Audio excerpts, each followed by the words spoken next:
Kau kuatkan di saat aku lemah, Kau menopang di saat ku merasa gagal. Kekristenan itu bertingkat-tingkat dan paling tidak ada 3 tingkat.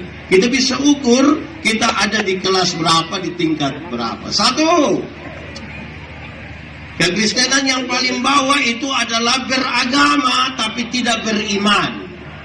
Ada agama tapi tidak beriman. Amin kok? Amin. Di luar negeri sana agama tidak diatur dalam struktur berbangsa dan bernegara, tapi di Indonesia agama masuk di situ, diatur dalam struktur berbangsa bernegara. Di KTP harus tulis agama. Mau jadi guru harus ada agama kok tidak? Mau jadi polisi? Ada. Mau jadi bupati? Ada. Mau jadi pendeta? Ada. Akhirnya semua orang menjadi beragama, beriman? Belum tentu. Saya mau tanya kita, kalau tangan kanan gatal artinya? Tangan kanan gatal artinya? Mau? Siapa yang ajarkan? Kalau tangan kanan gatal artinya dapat uang, maka orang koreng itu pasti kaya raya. Kok itu bukan tangan kanan saya yang gatal, semua bagatal habis itu. Alkitab bilang satu-satunya cara untuk dapat berkat ialah kerja. Apa? Kerja, bukan bagatal. Saya suka tanya orang begini, saya suka tanya orang di banyak khotbah, saya suka tanya begini. Kita takut setan atau setan takut kita? Boleh jawab. Kita takut setan. Kita takut setan atau setan takut kita? Kita takut setan. Atau kita dan setan bakas takut? Kadang-kadang kita kas takut setan, kadang-kadang setan kas takut kita. Yang benar mana? Kita yang takut setan atau setan takut kita? Yakin? Benar-benar yakin? Oke. Alkitab bilang begini, doa yang tanpa henti-hentinya membuat iblis ketakutan. Amin. Berarti iblis takut apa? Ya, tapi banyak ibu hamil keluar malam tidak berdoa. Dorang ambil paku 10 cm tusuk di situ. Di Malaka juga ada. Ada. Itu ibu ada di sini. Ada. Dia pakai baju warna hitam, putih. Saya kadang-kadang heran, di kepala taruh paku 10 cm lagi, sisir besi lagi, gunting lagi. Sebenarnya itu kepala toko bangunan itu. Jadi ada agama, tapi belum tentu beriman. Amin kok. Di Malaka ada. ada. Dia paham apa? Wih, jangan coba-coba, itu bahaya. Itu yang pertama. Untuk beragama, aksesoris beragama supaya semua, tapi beriman belum tentu. Kedua, bertobat tapi tidak berbuah. Bertobat tapi tidak berbuah.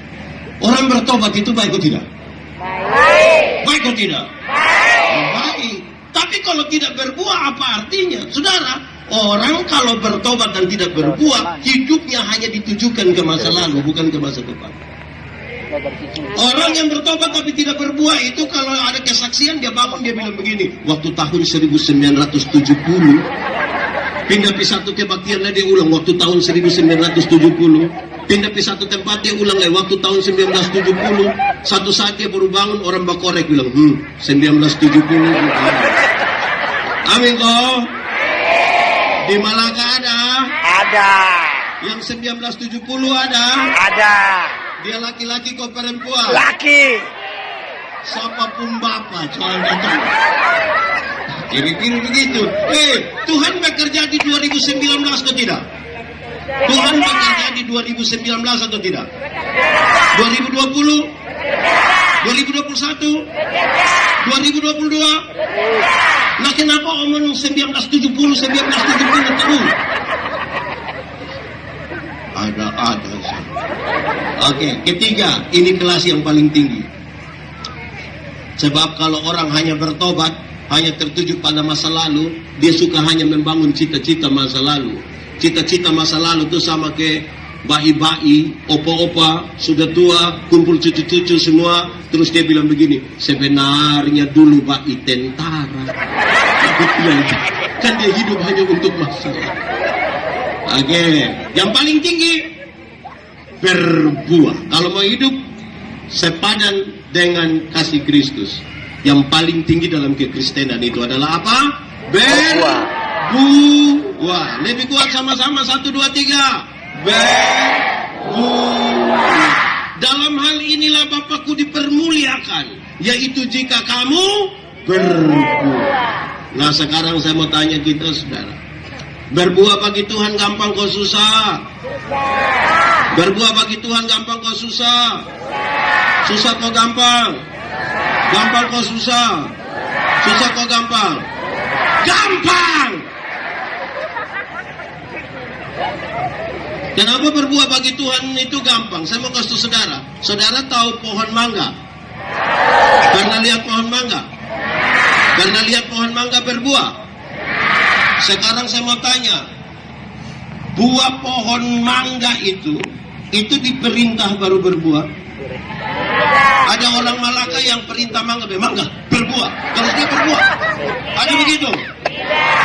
Kenapa saya ingin bilang begitu saudara? Ranting yang melekat pada pohonnya, buah keluar dengan sendirinya tanpa diperintah, Ada banyak orang Kristen rindu berbuah, tapi tidak melekat kepada pohon. Bagaimana buah bisa ada? Nanti kalau buah ada pasti buah plastik.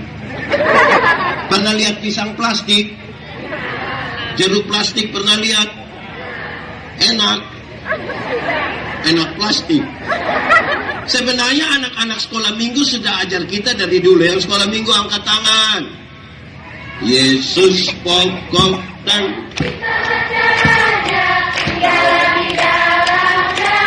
sekali lagi. Tinggallah di sekali lagi lebih kuat. Yesus pokok dan tinggallah di dalam. Pasti apa?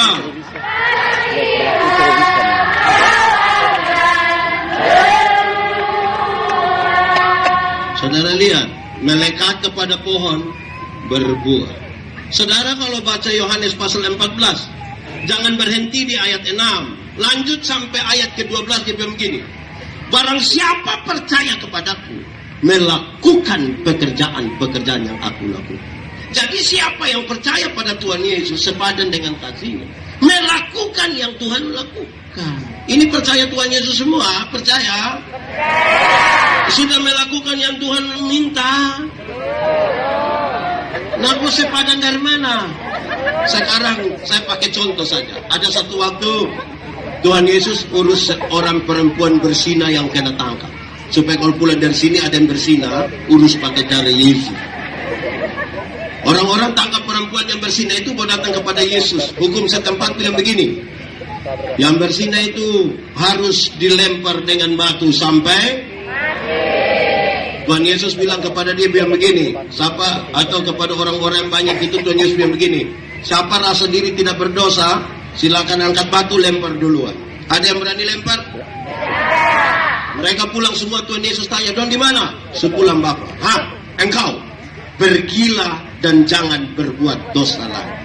Waktu Tuhan bilang engkau pergilah dan jangan berbuat dosa lagi, Tuhan tidak kompromi dengan dosa. Dosa tetap dosa. Tetapi kepada perempuan pendosa itu Tuhan beri kesempatan baru, bahwa masa lalu tidak bisa dirubah, tapi sekarang masa depan bisa dirancang di dalam nama Tuhan.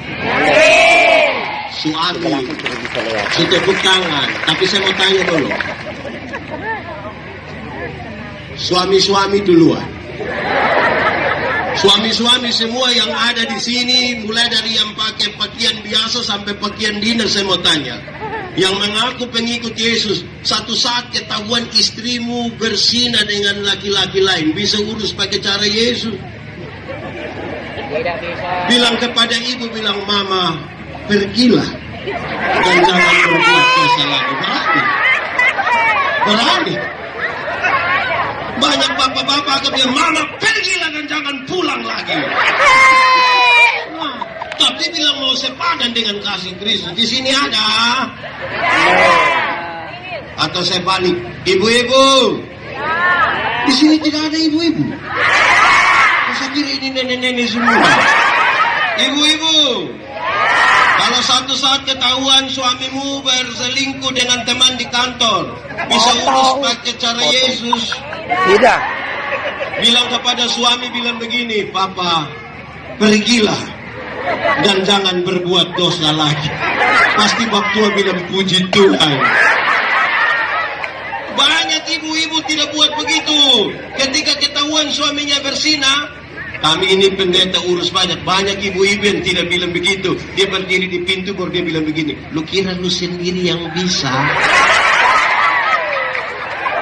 Jangan lihat umur 40 tahun begini Bapak, tapi berapa yang kecewa. Ibu yang begitu ada di Melaka. Ada. Di Betun ada. Ada.